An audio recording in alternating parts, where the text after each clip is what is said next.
그 사랑 얼마나 라는 찬양이 있습니다. 설교 후에 결단 찬양으로 하려고 하는데요, 그 찬양의 가사를 살펴보면 이렇습니다.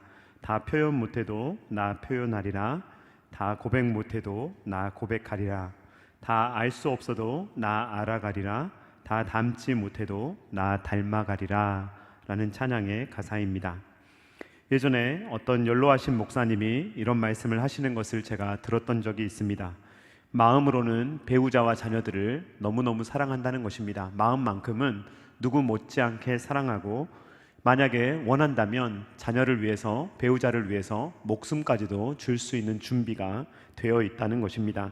그런데 그렇게 사랑하면서도 당장 오늘을 살아갈 때는 사랑을 표현하는 것이 아니라 자꾸만 상대방을 섭섭하게 하고 말과 행동으로 배우자와 자녀들에게 상처를 주는 자기의 모습을 보면서 정말로 마음은 사랑하는데, 정말로 아끼는데 왜 그것을 표현하지 못할까라는 것을 말씀하시는 것을 들은 적이 있습니다. 급박한 사고의 현장에서 사람들은 어떤 메시지를 남기는 경우가 종종 있습니다.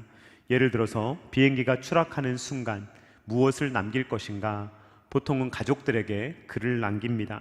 그러면 대부분의 글들은 사랑해 라는 메시지입니다. 죽음을 앞두면 분명해지는 것이 있습니다. 지금을 살아갈 때 오늘 하루하루가 계속될 것처럼 생각하면 우리가 그러한 생각을 갖지 못하겠지만, 만약에 죽음을 앞두고 있고 시간이 얼마 없다라고 생각하면 무엇이 중요한지 그 우선순위가 분명해지는 것입니다. 돈이나 명예, 이런 것은 당장 죽음을 앞둔 사람에게는 아무런 의미가 없는 것입니다. 정말로 우리에게 있어서 중요한 것은 무엇입니까? 만약에 우리가 죽음을 앞두고 있고 시간이 얼마 없다고 한다면, 우리의 삶의 우선순위를 우리가 한번 조절해 본다면, 우리가 생각해 본다면 관계야말로 정말로 중요한 것이며 사랑이야말로 굉장히 중요한 것이라는 것을 우리는 생각할 수밖에 없을 것입니다. 이런 측면에서 볼 때 내용도 중요하지만 형식도 중요한 것입니다.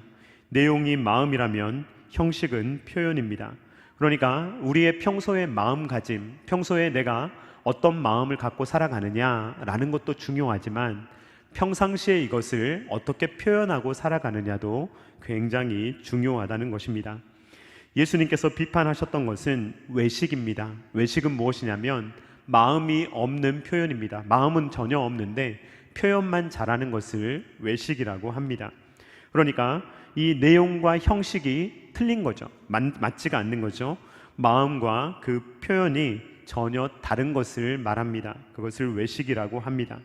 그런데 예수님께서 외식을 비판하셨다고 하여서 그 표현을 예수님께서 비판하시거나 형식이 중요한 것이 아니다라고 말씀하신 것은 전혀 아니라는 것을 우리는 기억해야 합니다. 예를 들어서 주일 성수를 한다고 생각해 봅시다. 주일 성수를 할 때 우리의 본심도 중요하고 그것을 표현하는, 실제로 주일을 성수하는 것도 중요합니다. 어느 하나만 중요한 것이 아니라 둘 다 중요합니다. 주일을 실제적으로 지키는 것도 중요하고 그 주일을 지킬 때 우리가 전심으로 지키는 것 또한 중요하다는 것입니다. 다윗의 시대와 학계 그리고 스가랴의 시대, 이 시대를 우리가 한번 대조해 보려고 하는데요, 성전 건축을 향한 태도가 이들은 정반대라고 할 수가 있습니다. 다윗은 어떻습니까? 다윗은 하나님을 사랑했습니다. 그리고 그 사랑을 표현했습니다. 다윗은 하나님을 위해서, 자기가 사랑하는 하나님을 위해서 내가 무엇을 해야 할까라는 것이 다윗의 마음 가운데 있었던 것입니다. 사무엘하 7장 2절 말씀 우리 한번 같이 읽어보도록 하겠습니다. 시작. 왕이 선지자 나단에게 이르되 볼지어다 나는 백향목 궁에 살거늘 하나님의 궤는 휘장 가운데에 있도다. 아멘. 자, 다윗은 지금 어떤 마음을 갖고 있습니까? 다윗은 산전수전을 다 겪었습니다. 그런데 결국 드디어 왕이 되었습니다. 하나님께서 다윗에게 평안함을 주셨고 그는 백향목 궁에서 아주 편안하게 살고 있었습니다. 그런데 이 다윗이 편안하게 살다 보니까 누가 생각나는 것입니까? 하나님이 자꾸만 생각나는 것입니다. 자기는 백향목 궁에 거하고 있는데 하나님의 전은 초라한 천막 가운데 있는 것을 보고 이 다윗이 하나님을 위해서 내가 무엇을 할 수 있을까? 하나님은 텐트에 거하시는데 내가 이렇게 좋은 곳에 거하는 것이 옳은가? 라는 생각을 다윗이 하게 되었다는 것입니다. 만약에 자녀가 좋은 집에 살고 있고 좋은 차를 타고 다닙니다. 그리고 부모님은 허름한 집에서 살고 계십니다. 그런데 부모님을 정말로 사랑하지만 거기에 대해서 아무런 조치도 하지 않는다. 부모님을 위해서 아무것도 하지 않는다라고 한다면 어떻게 그 자녀가 부모님을 사랑한다라고 말할 수가 있겠습니까? 효자라면, 효녀라면 당연히 부모님이 생각날 것입니다. 못해드리는 것은 어쩔 수가 없지만 본인은 지나치게 부요하게 지내면서 부모님에 대해서는 아무것도 하지 않는 자녀가 있다면 그 자녀의 마음을 우리는 의심할 수밖에 없을 것입니다. 다윗이 그런 것입니다. 다윗은 지금 좋은 곳에 살고 있습니다. 자기는 평안하게 살고 있고 백향목 궁에서, 아름다운 궁에서 살고 있습니다. 그러다 보니까 자기가 정말로 사랑하는 하나님의 전이 지금 텐트에 있다는 것이 다윗의 마음에 심히 걸렸던 것입니다. 사랑하는 성도님들, 자녀가 부모 사랑하는 마음이 크겠습니까? 아니면 부모가 자녀를 사랑하는 마음이 크겠습니까? 부모님이 자녀를 사랑하는 마음은 아무리 자녀가 부모님의 마음을 헤아려 보려고 해도 알 수가 없는 것이 될 것입니다. 부모님은요, 자녀를 너무나 사랑합니다. 자녀는 헤아릴 수 없을 정도로 그렇게 부모님은 자녀를 사랑합니다. 우리를 사랑하시는 하나님의 마음도 그와 같습니다. 우리가 하나님을 사랑한다고 하지만 사실 하나님이 우리를 사랑하시는 마음이 훨씬 더 큰 것입니다. 다윗은 하나님을 사랑하고 하나님을 위해서 저는 전을 지어드리고 싶습니다. 하나님, 저만 좋은 곳에 거하는 것이 마음에 걸립니다. 저도 하나님을 위해서 제 사랑을 표현하고 싶습니다 라고 다윗이 말하니까 그것이 하나님께 예쁘겠습니까? 예쁘지 않겠습니까? 당연히 예쁘죠. 그러니까 하나님께서 뭐라고 말씀하십니까? 네가 나를 위해서 집을 지어주는 것이 아니라 내가 너를 위해서 집을 지어주겠다 라고 하나님께서 말씀하시는 것을 우리는 보게 됩니다. 다윗은 비록 자기의 손으로 성전을 지을 수는 없었습니다. 그러나 다윗은요, 너무나 기쁜 마음에, 하나님을 너무나 사랑하는 마음에 많은 것들을 모았습니다. 그때 당시에 백성들이 다윗과 함께 즐거움으로 모든 물건들을 모았기 때문에 이것이 너무 많이 모여서 다윗이 더 이상은 가져오지 말라고 할 정도로 그렇게 백성들이 기쁜 마음으로 하나님의 전을 건축하기 위해서 준비했던 모습을 우리는 보게 됩니다. 성전 건축을 준비할 때 다윗과 백성들은 기뻐서 어쩔 줄을 몰랐습니다. 그것이 바로 다윗과 백성들이 하나님을 얼마나 사랑했는지를 알게 되는 그러한 모습입니다. 그런데 이 학개 선지자와 스가랴 선지자가 활동하던 시대는 이 다윗과는 정반대의 현상이 벌어지게 됩니다. 왜 그렇습니까? 이제 이 학개와 스가랴가 살아가던 시대에는 하나님께서 오히려 백성들을 책망하십니다. 너희들 왜 성전을 짓지 않니? 왜 너희들은 이렇게 나에게 관심이 없니? 라고 하나님께서 말씀을 하시는 것입니다. 다윗 시대에는 하나님께서 명하신 것도 아닌데, 네가 나를 위해서 성전을 지으라고 명하신 것도 아닌데, 이 다윗의 마음 가운데 하나님을 향한 그 사랑의 마음을 표현하고 싶어서 어쩔 줄을 몰라서 지었던 것이 성전이었는데, 이 학개와 스가랴는 성전이 없음에도 불구하고, 재건되지 않았음에도 불구하고 이 백성들은 이 성전 건축할 마음이 전혀 없었던 것입니다. 하나님께서는 이스라엘 백성들의 마음을 책망하십니다. 너희들은 지금 성전이 없음에도 불구하고 아무렇지도 않은 듯 살아가고 있구나 라고 말씀을 하시는 것입니다. 이스라엘 백성들은 성전 건축과 마음이 멀리 떨어져 있었습니다. 하나님께서 페르시아 왕인 고레스의 마음을 움직이심으로 이스라엘 백성들은 고국으로 돌아오게 되었고 성전을 지을 수 있게 되었습니다. 그런데 시간이 좀 지나자마자, 이 성전 지대를 놓자마자 이제 주변에 있는 사람들이 이것을 방해하기 시작합니다. 그러니까 이 방해로 말미암아 아닥사스다 왕은 이것을 막아버립니다. 그러니까 16년 동안 성전을, 이 성전 지대만 놓았고 16년 동안 성전을 건축하지 못하는 그러한 상황에 놓이게 되었던 것입니다. 그러니까 성전 지대는 놓여있지만 이 성전을 건축하지 못하는 상황 가운데 1년이 가고 2년이 가고 3년이 가고 5년, 10년, 16년이 갈 때 동안 백성들의 마음에 불편함이 없는 거예요. 그냥 시대가 이러니까 어쩔 수가 없지. 지금 우리 처지에 무슨 성전을 건축해? 지금 내가 먹고 살기도 힘든데, 내 입에 풀칠하기도 힘든데 무슨 성전이야? 라고 생각하며 성전 지대만 지어놓고 그들은 10년, 11년, 12년 아무 생각 없이 그냥 세월을 보내고 있었던 것입니다. 이러한 상황 가운데 하나님께서는 학개 선지자를 통하여서 이렇게 말씀하십니다. 학개 1장 4절 말씀 우리 한번 같이 읽어보도록 하겠습니다. 시작. 이 성전이 황폐하였거늘 너희가 이때 판벽한 집에 거주하는 것이 옳으냐. 아멘. 이 성전은 황폐하고 아무것도 없는데 너희들은 지금 이 판벽한 집이라는 말은 호화로운 집입니다. 자기의 집을 예쁘게 꾸미고 자기의 집에는 온갖 정성을 다하면서 하나님의 성전이 없는 것에 대해서는 전혀 마음이 아파하지 않는 이스라엘 백성들을 보고 도저히 하나님께서 참으실 수 없어서 하나님께서 지금 내 성전은 이렇게 황폐한데 너희들은 그렇게 호화롭게 사는 것이 맞겠느냐라고 하나님께서 말씀을 하시는 것입니다. 이스라엘 백성들의 문제는 무엇입니까? 마치 성전이 필요 없는 것처럼 살아가는 것이 문제입니다. 그 말은 무슨 말입니까? 성전이 없이 살아갈 수 있다는 말은 하나님의 임재 없이도 살아갈 수 없다는 말이며 하나님 없이도 나는 살 수 있습니다 라는 것을 의미하는 것입니다.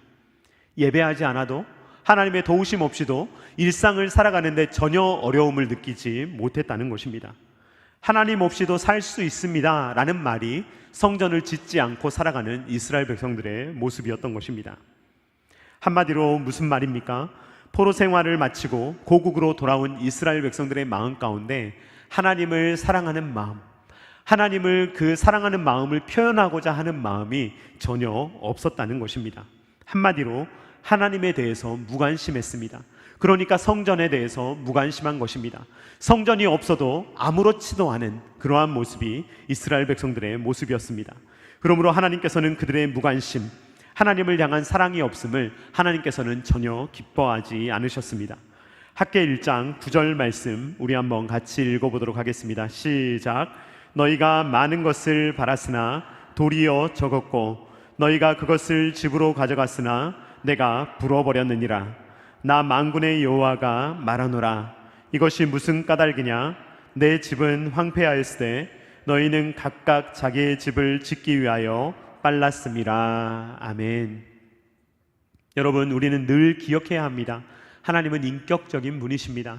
하나님은 우리가 무슨 마음을 갖고 있는지, 하나님을 향해서 어떤 마음을 갖고 어떤 태도로 살아가는지를 하나님께서 분명하게 아신다는 것입니다. 우리와의 관계 속에서, 매일매일의 관계 속에서 하나님은 기뻐하기도 하시고 하나님은 진노하기도 하신다는 것을 우리는 기억해야 합니다.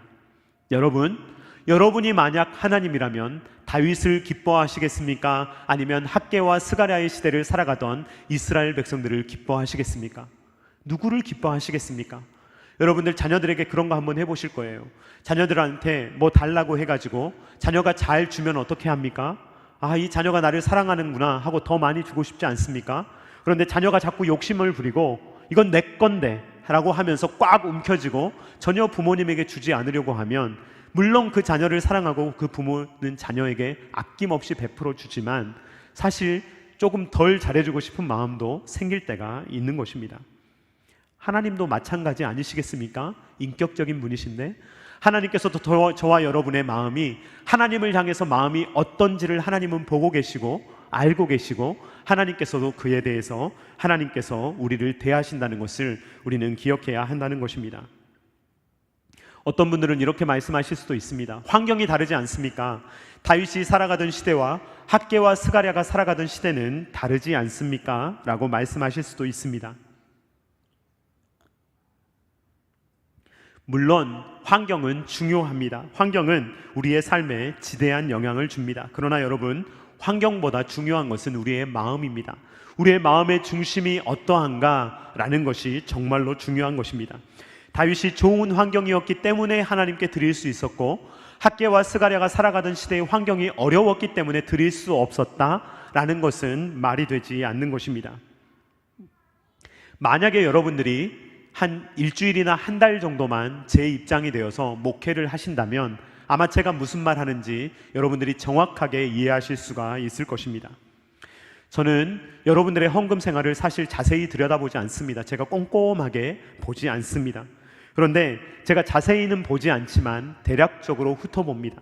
그러면요, 제가 보려고 보는 게 아니에요. 보려고 보는 건 아니고 그냥 한번 쭉 보는 것입니다. 여러분들의 신앙생활이 어떤지를 한번 점검하는 거예요. 그런데 제가 발견하게 되는 것이 있습니다. 어떤 분을 보면요, 그럴 형편이 아닌 것 같아요, 제가 보기에. 그런데 제가 자세한 건 모르지만 그분의 생활을 봤을 때 그렇게 하실 수 없을 정도로 하나님께 하시는 분들이 있어요. 정말로 하나님께 드리려고 하는, 하나님께 정말로 그 사랑을 표현하려고 하는 분이 계십니다. 근데 어떤 분은요, 정말 하나님께 인색한 분이 있어요. 직분도 있고 정말로 하나님께 드려야 되는 분 같은데 잘 드리지 못하는 분이 분명히 있습니다. 여러분, 우리의 상황과 환경이 넉넉하기 때문에 하나님께 드릴 수 있는 것이 결코 아닙니다. 우리의 마음 가운데, 우리가 어려운 상황 가운데 있다고 할지라도 우리의 마음을 표현할 때 하나님께 작은 것을 드릴 수도 있잖아요. 하지만 그 마음을 하나님 앞에 온전하게 표현하며 살아가는 것이 우리에게 반드시 중요하다 하는 것입니다. 저는 지금 여러분들에게 어떤 특수한 상황을 말하는 것이 아닙니다. 일반적으로 그렇다는 말입니다. 어떤 분들은 정말 하나님께 하고 싶어도 그 특수한 상황 때문에 하실 수 없는 분이 있다는 것을 저도 잘 알고 있습니다. 그리고 제가 그것을 헤아릴 수 없다는 것도 잘 알고 있습니다. 그러나 만약에 자기를 위해서는 아낌없이 사용하는데, 자기를 위해서, 취미생활을 위해서, 자기가 하고 싶은 일을 위해서, 그리고 자기의 먹거리를 위해서는 아낌없이 사용하면서 하나님을 위해서는 인색한 삶을 살고 있다면 그것은 한번 생각을 해보아야 하는 것입니다. 우리의 마음이 겉으로 표현되기 때문에 그렇습니다. 그러므로 우리의 마음이 중요하다는 것은 우리의 표현도 중요하며 우리의 삶도 중요하다는 것을 우리는 말할 수가 있는 것입니다. 오전 예배가 아니고 제가 오후 예배이기 때문에 조금만 더 말씀드리겠습니다. 여러분, 직분자를 세울 때 우리가 무엇을 보겠습니까? 사실 우리가 마음을 다 알 길이 없습니다, 여러분. 그러나 여러분, 우리가 예배를 출석하는 것, 그리고 헌금 생활하는 것, 그리고 사역을 하는 것을 보지 않는다면 어떻게 그 사람의 진심을 알 수가 있겠습니까? 우리는 그 사람의 진심을 읽어낼 길이 없습니다. 사람은 그 사람의 진심을 알 길이 없습니다. 보이지 않는 진심을 우리는 알 수가 없는 것입니다. 우리가 알 수 있는 것은 눈으로 표현되는 진심입니다. 여러분의 마음이 어떻게 몸으로 표현되느냐라는 것은 여러분들이 하나님 앞에 드리는 시간으로 증명될 것이고, 여러분들이 하나님 앞에 드리는 헌물로 증명이 될 것이며, 여러분들이 하나님을 사랑하는 모습이 어떻게 표현되는가로 우리는 볼 수밖에 없다는 것입니다. 만약에 그것이 표현되지 않는다면, 아무도 모르게 그냥 나만 알고 있고 나만 진심으로 가지고 있다면 그것은 하나님은 아실지 모르겠지만 우리는 그것을 알 수가 없는 것입니다. 그러므로 여러분, 우리의 신앙생활은요, 표현되어야 합니다. 우리는 신앙을 할 때 그 신앙생활을 드러내며 그 신앙을 표현하며 우리가 하나님을 어떻게 사랑하는지를 나의 시간을 드리고 물질을 드리며 삶을 드리며 우리의 삶의 어떤 부분이라도 하나님께 드리며 표현하는 삶을 살아갈 수 있어야 한다 하는 것입니다.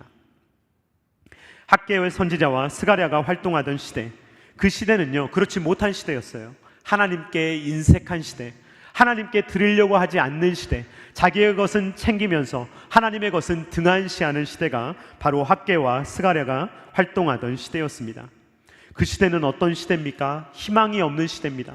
도대체 사람들이 희망이 없으며 꿈도 없으며, 그리고 과거의 영광을 추억할 때, 과거에 정말로 아름다웠었는데, 과거에 엄청났었는데 지금은 아니지, 우리는 아니지, 이렇게 패배주의에 쩔어 있는 그러한 시대가 바로 학개 선지자와 스가랴 선지자가 활동하던 시대였습니다.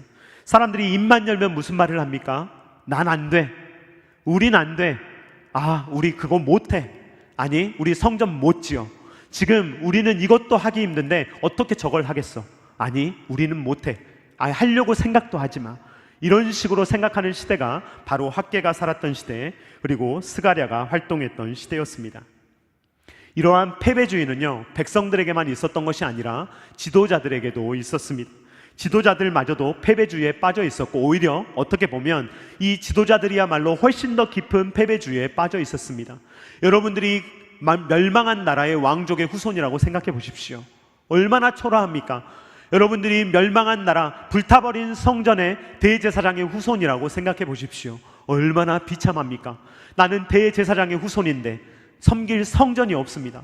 그러면 얼마나 비참하겠습니까? 그런데 이러한 패배주의에 쩔어 있는 시대, 그리고 아무것도 할 수 없다고, 희망이 없다고, 소망이 없다고, 우리는 도대체 할 수 있는 일이 없다고 생각하는 그 시대 가운데 하나님께서는 나타나셔서 지도자들의 마음에 불을 지르시고, 그리고 백성들의 마음에 불을 주셔서 그들로 하여금 그들의 마음을 일으켜서 하나님을 섬기고 사랑하고 표현하고 살아갈 수 있도록 하나님께서 일하기 시작하셨던 것입니다. 학개 1장 14절 말씀 우리 한번 같이 읽어보도록 하겠습니다. 시작. 여호와께서 스알디엘의 아들 유다 총독 스룹바벨의 마음과 여호사닥의 아들 대제사장 여호수아의 마음과 남은 모든 백성의 마음을 감동시키심에 그들이 와서 만군의 여호와 그들의 하나님의 전 공사를 하였으니. 아멘. 패배주의에 쩌들어서 아무것도 못하고 그저 세월만 16년째 보내고 있는 이들을 하나님께서는 내버려 두지 아니하시고 찾아오셔서 멸망한 왕족인 스룹바벨의 마음에 불을 지르시고, 그리고 대제사장, 섬길 곳이 없는 대제사장의 후손인 이 여호수아의 마음에 불을 지르시고, 그리고 아무것도 할 수 없다고 외치고 있는 백성들의 마음에 불을 일으키셔서 이 성전 역사를 다시 시작하도록 하나님께서 역사하시는 것입니다. 그러면서 너희들에게는 희망이 있다, 너희들에게는 소망이 있다, 너희들은 할 수 있다, 너희들은 재건할 수 있다, 너희들에게 반드시 소망이 있다라고 하나님께서 말씀을 하시는 것입니다. 스가랴 3장 8절 말씀 우리 한번 같이 읽어보겠습니다. 시작. 대제사장 여호수아야, 너와 내 앞에 앉은 내 동료들은 내 말을 들을 것이니라. 이들은 예표의 사람들이라. 내가 내 종 싹을 나게 하리라. 아멘. 하나님은 싹을 나게 하시는 분인 줄로 믿습니다. 죽어버린 식물처럼 보이는 거예요. 이 식물이 완전히 죽어버렸다, 아, 이제 내버려야 되는구나 라고 보이는 식물인 거예요. 그런데 그 식물에 새싹이 나는 거예요. 그 새싹은 무엇을 의미합니까? 이것이 죽지 않았다는 것을 의미합니다. 이것이 얼마든지 번성할 수 있다는 것을 그 싹이 의미하는 것입니다. 그러므로 하나님께서는 그 죽어버린 것 같은 그 식물 가운데 새싹이 보이게 하심으로 새싹인 스룹바벨, 새싹인 여호수아, 새싹인 이스라엘 백성들을 이렇게 자라나게 하심으로 하나님께서 너희들에게는 반드시 소망이 있고 너희들은 반드시 살겠고 너희들은 반드시 번창할 것이다 라는 것을 하나님께서 말씀을 하시는 것입니다. 먼저 스가랴 선지자가 보았던 것은 대제사장 여호수아의 모습입니다. 여호수아의 현재 모습, 여호수아의 현실적인 모습은 어떤 모습입니까? 볼품이 없는 모습입니다. 스가랴 3장 1절 말씀 우리 한번 살펴보도록 하겠습니다. 시작. 대제사장 여호수아는 여호와의 천사 앞에 섰고 사탄은 그의 오른쪽에 서서 그를 대적하는 것을 여호와께서 내게 보이시느니라. 아멘. 지금 어떤 상황입니까? 이 대제사장 여호수아가 심판을 받으려고 이렇게 서 있는 모습입니다. 지금 천사도 있고 사탄도 있는데요, 지금 사탄이 이 여호수아를 대적하는 모습을 가지고 있습니다. 이 사탄은요, 참소하는 자입니다. 정죄하는 자입니다. 던지는 자예요. 돌을 던지는 자입니다. 그러니까 저 여호수아는 자격이 없습니다. 저 여호수아는 하나님의 일을 할 자격이 없습니다. 저 사람은 중보자가 될 자격이 없습니다. 저 사람은 더러운 사람입니다 라고 말하는 것이 사탄이 하는 역할입니다. 그런데요, 이 스가랴 선지자가 보니까 여호수아의 모습이 어떤 모습이냐? 여호수아의 모습은 참담한 모습입니다. 스가랴 3장 3절 말씀 우리 한번 같이 읽어보도록 하겠습니다. 시작. 여호수아가 더러운 옷을 입고 천사 앞에 서 있는지라. 아멘. 여러분, 여호수아는 지금 어떤 옷을 입고 있습니까? 잘 차려입었습니까? 아니면 더러운 옷을 입고 있습니까? 더러운 옷을 입고 있어요. 사탄이 공격해도 할 말이 있습니까? 없습니까? 없어요. 사탄이 저자는 더러운 자입니다. 저자는 하나님의 일을 해서는 안 되는 자입니다. 저자는 백성들을 대표할 자격이 없습니다 라고 말해도 할 말이 있습니까? 없습니까? 할 말이 없어요. 그게 바로 여호수아의 모습입니다. 여호수아의 모습은 스가랴 3장 2절에 따르면 불에서 꺼낸 그슬린 나무와 같다라고 말합니다. 불이 막 타고 있는데 그 사이에서 빼내서 막 털어버려서 이렇게 그을린 자국이 있는 그러한 나무, 그것이 바로 이 여호수아의 모습, 불완전한 모습, 더러운 모습, 그것이 바로 이 여호수아의 모습입니다. 더러운이라는 말은요, 명사형으로 사용되면 똥을 의미합니다. 그러니까 여호수아가 지금 더러운 옷을 입었다는 말은요, 지금 똥이 묻은 옷을 입었다는 말이에요. 그러니까 똥 묻은 옷을 입고 서 있는 이 여호수아가 어떻게 하나님의 거룩한 성전에서 하나님을 섬기며 백성들을 위해서 그렇게 중보자의 역할을 하며 제사를 드릴 수가 있겠습니까? 여호수아는 한마디로 극도로 더러운 상황입니다. 하나님 앞에 도저히 설 수 없는 사람, 사역을 해서는 안 되는 사람, 절대로 하나님을 섬길 수 없는 사람이 바로 여호수아입니다. 그러니 자기도 더러운 사람이 어떻게 남을 정결하기 위해서 쓰임받을 수가 있겠습니까? 똥이 묻은 옷을 입고 있는 이 여호수아. 그런데 하나님께서는 이 여호수아를 어떻게 하십니까? 하나님께서 여호수아를 정죄하십니까? 그러지 않으십니다. 하나님은 어떻게 하십니까? 여호수아의 더러운 옷을 다 벗겨버리십니다. 그리고 여호수아에게 깨끗한 옷을 입혀주십니다. 스가랴 3장 4절 말씀 우리 한번 같이 읽겠습니다. 시작. 여호와께서 자기 앞에 선 자들에게 명령하사 그 더러운 옷을 벗기라 하시고, 또 여호수아에게 이르되 내가 내 죄악을 제거하여 버렸으니 내게 아름다운 옷을 입히리라 하시기로. 아멘. 이런 은혜가 저와 여러분에게 있기를 주님의 이름으로 축원드립니다. 어떻게 그럴 수가 있는가 라고 말하는 것이 아니라 우리는 정말로 씻을 수 없는 죄인들이에요. 우리는 똥 묻은 사람들이에요. 우리는 더러운 사람들입니다. 우리는 생각하는 것과 말하는 것과 행동하는 것이 더러워요. 그런데 하나님께서는 어떻게 하시느냐? 우리의 모든 더러운 것들을 다 벗겨버리시고 내가 내 죄악을 제거하였다라고 말씀하시고 우리에게 주님의 옷을 입혀주시는 줄로 믿습니다. 사탄은 반대의 일을 해요. 자꾸 정죄해요. 너는 더럽다. 너 같은 사람이 어떻게 그런 직분을 가지고 있냐? 너 같은 사람이 어떻게 목사냐? 너 같은 사람이 어떻게 말씀을 증거하느냐? 너 같은 사람은 자격이 없다라고 말하는 것이 사탄이 하는 일입니다. 그렇게 해서요, 우리가 아무것도 못하게 하는 거예요.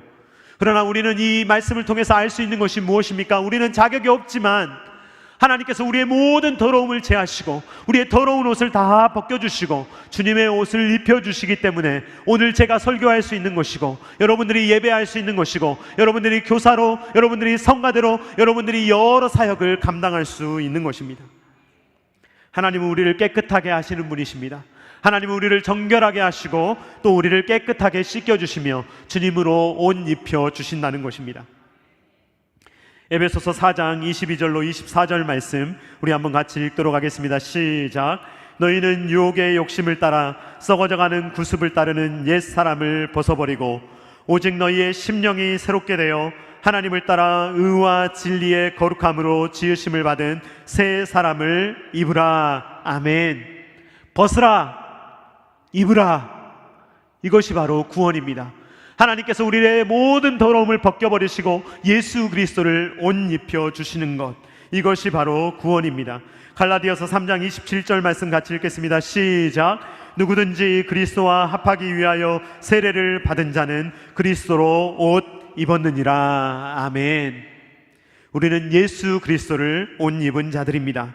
그러므로 우리는 어떠한 시대를 산다 하더라도, 아무리 그 시대가 희망이 없어 보이고 아무리 소망이 없어 보이고 아무리 무너져 버린 것 같은 그러한 시대에 살아간다 할지라도 우리에게는 소망이 있고 싹이 나며 주님께서 새로운 옷을 입혀주시고 주님께서는 주님의 생명사역을 이루시고야 마시는 것입니다.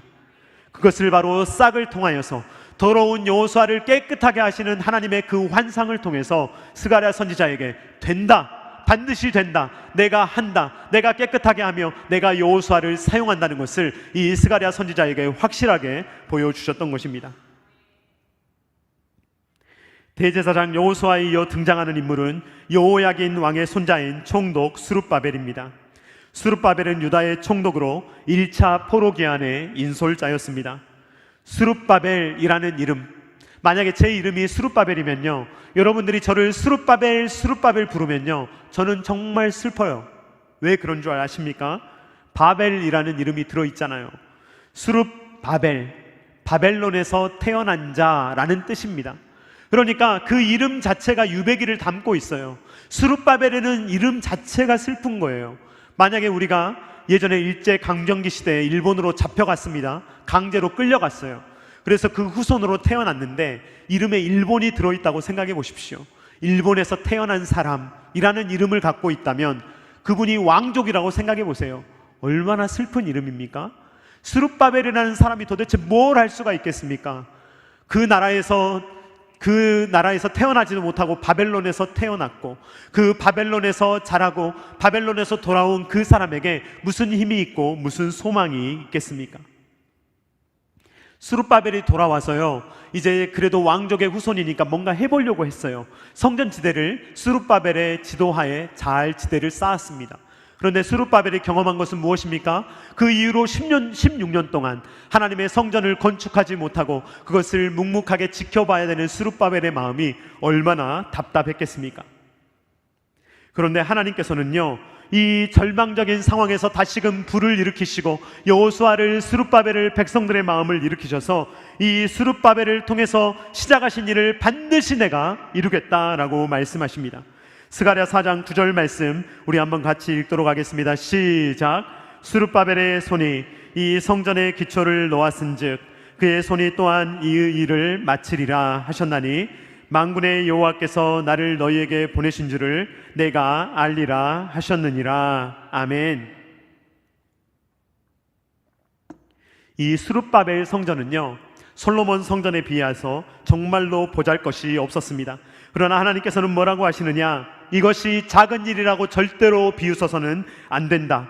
이 성전 재건을 멸시해서는 안 된다고 하십니다. 왜냐하면 이 스룹바벨을 통해서 일하시는 것이 하나님의 역사이며 하나님께서 스룹바벨을 사용하고 계시기 때문입니다.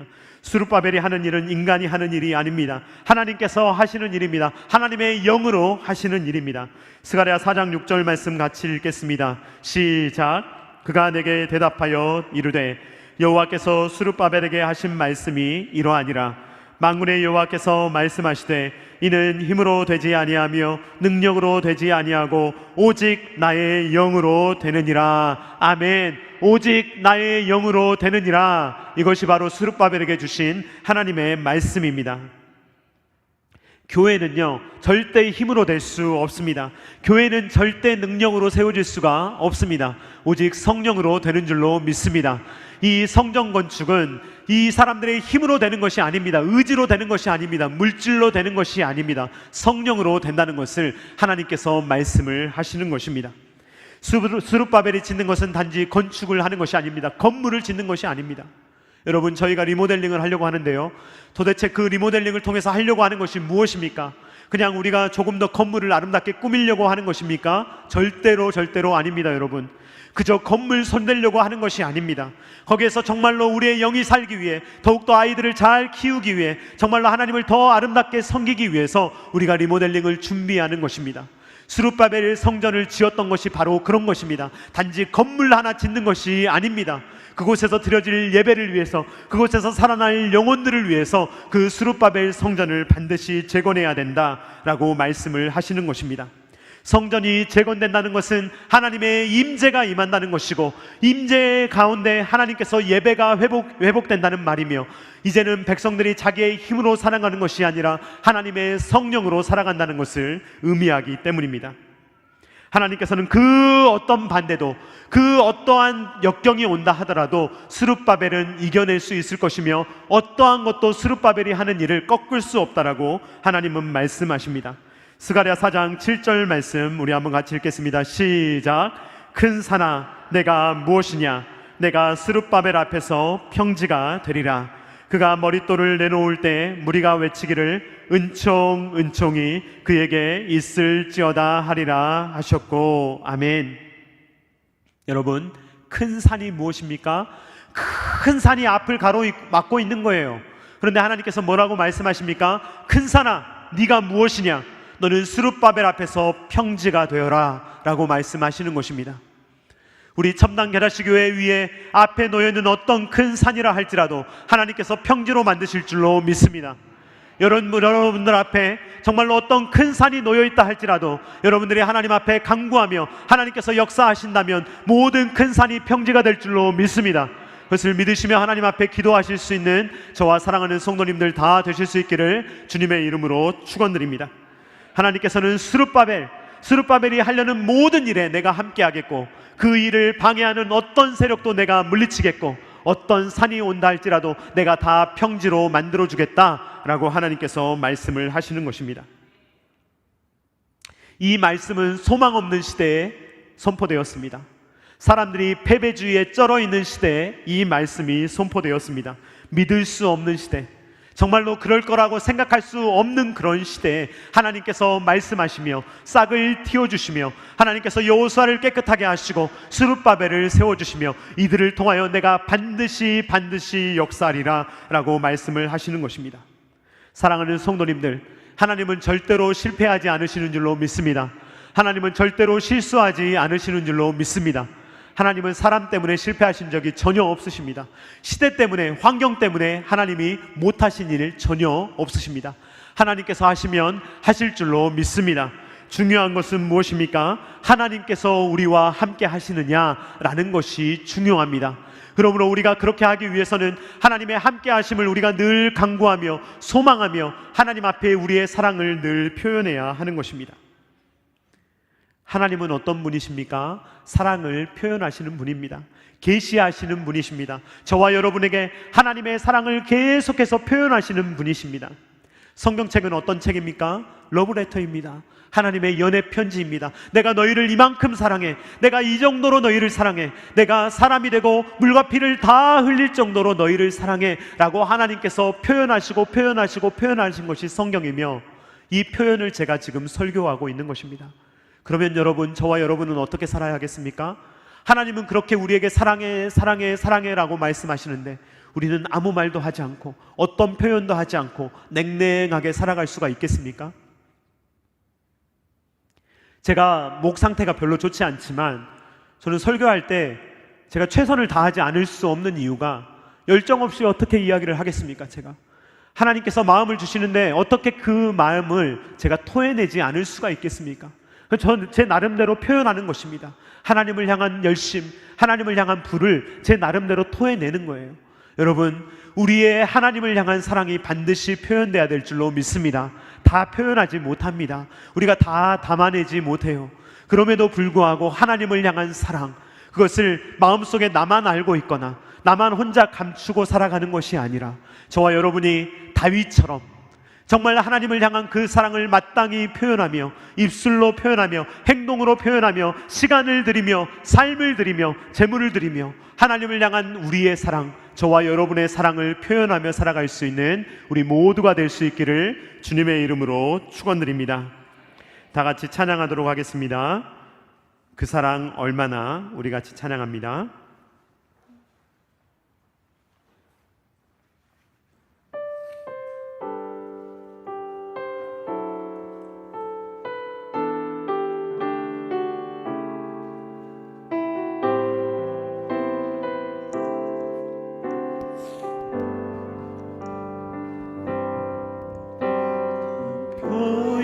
못해도 나 표현하리라, 나 고백 못해도 나 고백하리라, 다 할 수 없어도 나 알아가리라, 나 닮지 못해도 나 닮아가리라. 다 표현 못해도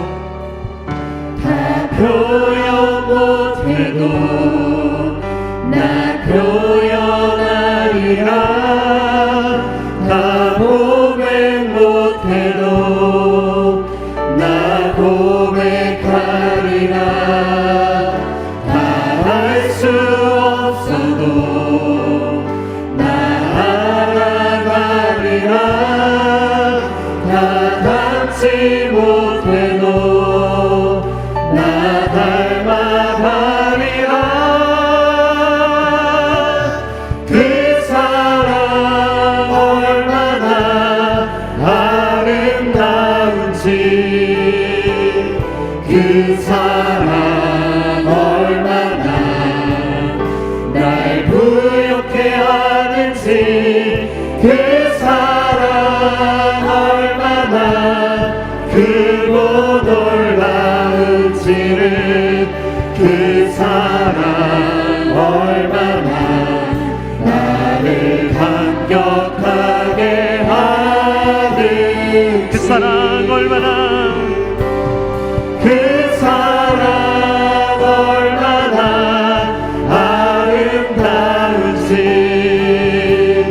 그 사랑 얼마나 날 부욕해 하는지 그 사랑 얼마나 크고 놀라운지를 그 사랑 얼마나 나를 감격하게 한 번 더 찬양합니다.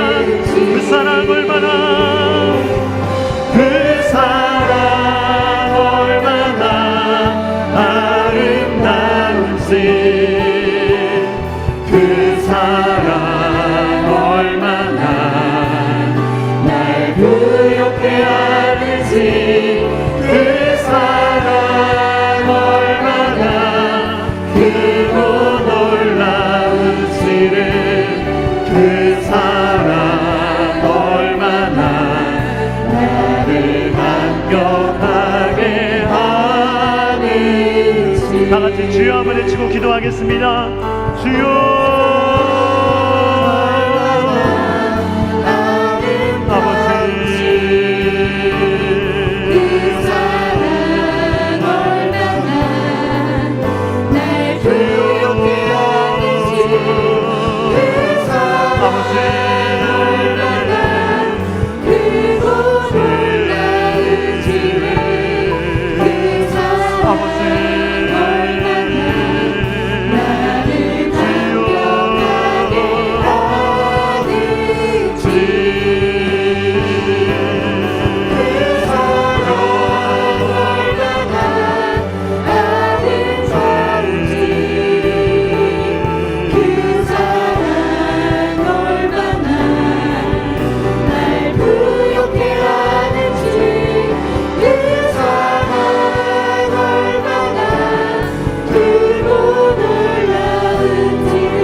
사랑하는 하나님 아버지 감사를 드립니다.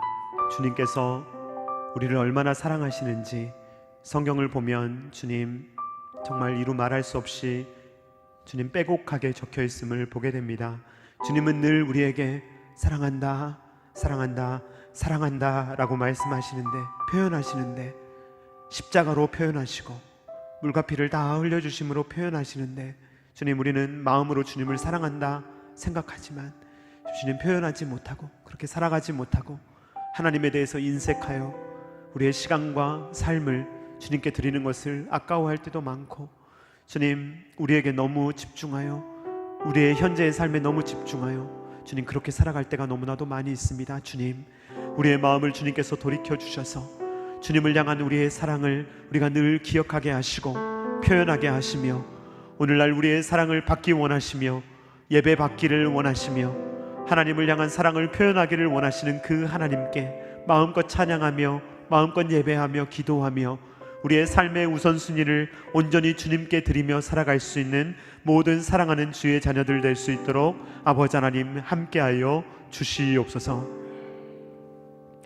이제는 우리 구주 예수 그리스도의 십자가의 무한하신 은혜와 독생자 아들을 아낌없이 내어주신 성부 하나님의 사랑하심과 성령 하나님의 감동 감화 역사 교통하심이 하나님의 사랑이 너무나도 크다는 것을 기억하며 우리는 더럽지만 여호수아처럼 깨끗하게 하시며 스룹바벨처럼 능력이 없지만 새싹으로 나게 하시며 주의 일을 힘있게 하심을 바라보며 주님께서 주시는 힘과 능력으로 소망을 품고 살아가기를 원하는 사랑하는 모든 주의 자녀들의 머리 위에와 각 가정과 주님께서 피로 값주고 사신 첨단 게라시교회 위에와 조국과 세계 열방 가운데 영원토록 함께 있기를 간절히 축원하옵나이다.